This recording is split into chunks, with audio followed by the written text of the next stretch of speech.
Vinyl flooring आजकल बहुत ज्यादा चल रही है।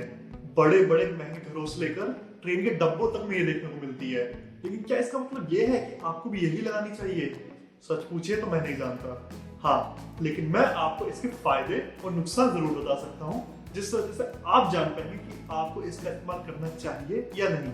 तो चलिए चलते अपने वीडियो की तरफ। विनाइल फ्लोरिंग पीवीसी और फाइबर ग्लास को आपस में जोड़कर बनाई जाती है। मार्केट में ये आपको दो तरह के फॉर्मेट में दिख जाएगी। पहला फॉर्मेट होता है रोल फॉर्मेट, यानी बड़े बड़े रोल्स आते हैं 6.5 फीट लंबे, जो एक बार में काफी बड़े एरिया को कवर कर देते हैं। दूसरा फॉर्मेट आता है टाइल्स वाला। इसमें आपको 1x1 की टाइल भी मिल जाएगी और 6 इंच बाय 36 इंच की लंबी लंबी पट्टियां भी मिल जाएंगी। खैर, ये पट्टियों वाला फॉर्मेट आजकल ज्यादा चल रहा है। अब बात कर लेते हैं इसके फायदे की। इसका सबसे पहला और बड़ा फायदा होता है इसकी कॉस्ट यानी कीमत का। ये फ्लोर आपको 25 से 30 रुपए पर स्क्वायर फीट से स्टार्ट होकर मिल जाएगा और ऊपर जाते जाते 150 रुपए तक चला जाता है। अगर आप बाकी फ्लोरिंग से कंपेयर करें तो काफ़ी ज़्यादा चीप एंड अफोर्डेबल है, जो काफ़ी लोगों को काफ़ी ज़्यादा पसंद आता है। दूसरा फायदा आता है इंस्टॉलेशन यानी लगाने के तरीके में। इसको लगाना बेहद आसान होता है। 2 लेबर एक दिन में 800 स्क्वायर फीट तक की फ्लोरिंग लगा सकते हैं बिना किसी दिक्कत के। लगाने के लिए ज़्यादा कुछ नहीं करना, बस नीचे का जो लेवल है वो साफ करें, एक बराबर करें, फिर विनाइल की जो पट्टियां हैं इनके पीछे गोंद लगाएं और चिपकाते चले जाएं और एक दिन सूखने के लिए दे दें। बेहद आसान और मामूली तरीका है इसको लगाने का। तीसरा फायदा आता है टेम्परेचर का। विनाइल फ्लोरिंग ठंड में ज़्यादा ठंडी नहीं होती और गर्मियों में ज़्यादा गर्म नहीं होती। इसका टेम्परेचर एक जैसा ही बना रहता है, जिसकी वजह से आपके घर का तापमान भी लगभग उसी बराबर बना रहता है। चौथा फायदा आता है इसके डिज़ाइन में। इसमें डिज़ाइन की कोई सीमा ही नहीं होती। आप जितनी दुकानों पर जाएंगे इसके उतने तरह के डिज़ाइन मिल जाएंगे। आप जैसा सोच सकते हैं इस पर वैसा ही डिज़ाइन प्रिंट किया जा सकता है। तो इसके हज़ारों प्रिंट आपको मार्केट में आसानी से मिल जाएंगे। पांचवा फायदा आता है रेजिस्टेंस टू स्टेन, यानी दाग धब्बों के खिलाफ ये कैसा लड़ता है। मार्बल या ग्रेनाइट में दाग धब्बे लग सकते हैं क्योंकि वो पोरस होते हैं, इसलिए दाग धब्बे लगने के बाद उनके छेदों में चले जाते हैं और आसानी से निकलते नहीं हैं। इसमें ऐसा कुछ भी नहीं होता। कुछ गिर भी जाए तो बस एक गीला कपड़ा मारिए और ये बिल्कुल साफ हो जाएगा। छठा और सबसे कमाल का फायदा होता है इसके कंफर्ट का। ये मार्बल या टाइल्स जितनी सख्त नहीं होती। आप अगर इस पर चलेंगे तो हल्का सा सॉफ्ट फीलिंग आएगी आपको। इस पर आप आराम से बैठ भी सकते हैं, बैठेंगे तो कालीन वाली फीलिंग देगा। इस वजह से जिनके घरों में बच्चे होते हैं वो इसको अक्सर लगवाना प्रेफर करते हैं। ये तो हो गए फायदे। अब कर लेते हैं बात इनकी कमियों की। लेकिन आगे बढ़ने से पहले एक छोटी सी गुजारिश है, अगर अभी तक की इन्फॉर्मेशन आपको कुछ काम की लगी हो तो इस चैनल को सब्सक्राइब जरूर करें। यहाँ पर हम कंस्ट्रक्शन और इंटीरियर से रिलेटेड बातें करते रहते हैं।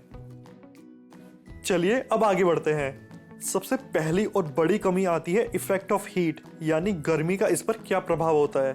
विनाइल फ्लोरिंग गर्मी को नहीं झेल पाती। इसके ऊपर अगर आपने कोई गर्म प्रेस रख दी या कोई गर्म चीज़ रख दी तो इसमें आग तो नहीं लगेगी, लेकिन वो वहाँ से विनाइल फ्लोरिंग को जला ज़रूर देगी। इस वजह से लोग इसको किचन से दूर रखते हैं और अगर एक जगह से जली फिर वो पैच आपको हटाकर वहाँ पर इसको रिप्लेस करना पड़ता है, तो थोड़ा सरदर्दी वाला काम बन जाता है। दूसरी कमी आती है कि अगर आपने इसको किसी अच्छे कारीगर से नहीं लगवाया तो कई बार ये कोनों से उखड़ने लगता है। इसके लिए ज़रूरी है कि आप इसको लगवाते हुए ध्यान रखें कि कारीगर अच्छा हो और वो पूरे हिस्से में गोंद अच्छे से लगाए और अच्छे से हर जगह से दबा दे। फिर भी अगर ये कभी कहीं से उखड़ जाती है तो मार्केट में एक SR एडहेसिव नाम से केमिकल मिलता है, उसको लाकर इस पर तुरंत लगा दे और तुरंत चिपका दे। अगर एक बार ये उखड़नी शुरू हुई तो आपकी विनाइल फ्लोरिंग को बीच में से फाड़ सकती है, तो ऐसा बिल्कुल ना होने दे। तीसरा नुकसान है लाइफ स्पैन, यानी ये कितना लंबा चलती है उसका। इसका जीवन काल 10 से 12 साल होता है क्योंकि इसका रंग फेड होने लगता है, यानी हल्का पड़ने लगता है। अगर आप रेंट के लिए कोई घर बनवा रहे हैं तो बेशक इसका इस्तेमाल कर सकते हैं। अगर अपने रहने के लिए कोई लंबे समय के लिए घर बनवा रहे हैं तो टाइल या स्टोन के साथ जाएं, उनकी लाइफ 15 से 20 से 25 साल हो जाती है। चौथा नुकसान आता है सूरज की रोशनी का। सूरज की रोशनी में यूवी किरणें होती हैं जो इस फ्लोरिंग के लिए बिल्कुल भी ठीक नहीं होती। यूवी किरणों से इस फ्लोरिंग का कलर हल्का हल्का फेड होने लगता है। इस वजह से आप इसको बाहर कहीं ना लगवाएं। अगर बाहर लगवाएंगे तो कुछ ही समय में देखेंगे कि जहां सूरज की रोशनी पड़ रही थी वहां से इसका कलर हल्का पड़ गया होगा। पांचवा नुकसान आता है डैमेज का।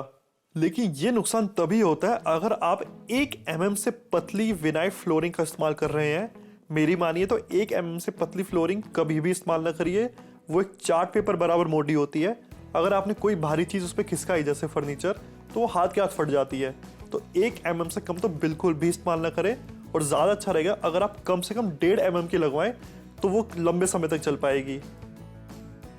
अब बात कर लेते हैं इसके इंस्टॉलेशन की, यानी लगाने के तरीके की। विनाइल फ्लोरिंग की सबसे अच्छी बात यह है कि ये किसी भी फ्लोर के ऊपर लगाया जा सकता है। नीचे चाहे मार्बल हो, ग्रेनाइट हो, टाइल हो या सीमेंट फ्लोरिंग हो, ये सब के ऊपर लगाया जा सकता है। बस ध्यान रहे जिसके ऊपर भी लगाएं उस सरफेस को अच्छे से पहले साफ कर ले और एक लेवल में ले आए, उसके बाद इसको लगाएं, वरना ये नहीं लग पाएगी। अगर लग भी गई तो उखड़ जाएगी। और लगाते हुए एक चीज़ का ध्यान और रखें कि इसके कोने अच्छे से चिपक जाए। अगर ये वहाँ से निकलनी शुरू हुई तो बीच में से फट सकती है। बस इन 2 बातों का ध्यान रखिए, बाकी इसको लगाना बेहद आसान है। अब इसमें एक सवाल ये भी उठता है कि आपको ब्रांडेड लगवानी चाहिए या फिर नॉन ब्रांडेड। अब आपको कौन सी लगवानी चाहिए ये तो आपको सोचना है, लेकिन मेरी मानिए तो ऐसे कोई भी जगह जहाँ लोगों का आना जाना बहुत ज़्यादा है, वह हमेशा ब्रांडेड लगवाएं, क्योंकि उनकी जो प्रिंटिंग क्वालिटी होती है वो बेहद अच्छी होती है और आसानी से निकलती नहीं है। अगर आप नॉन ब्रांडेड लगवा भी देते हैं तो 5 से 6 साल बाद फेड होने लग जाएगी और घर की लुक खराब हो जाएगी। तो ये थी विनाइल फ्लोरिंग की पूरी जानकारी। मुझे उम्मीद है आपको अच्छी लगी होगी, लेकिन अगर फिर भी मुझसे कुछ छूट गया है तो नीचे कमेंट बॉक्स में कमेंट करें। और ज्यादा एक छोटा सा काम कर दीजिए, इस चैनल को सब्सक्राइब करते हुए जाइएगा, इससे आपकी और हमारी दोनों की बहुत मदद होती है। मैं हूं अभिनव चौहान, आप देख रहे हैं देखन गुरुजी। धन्यवाद।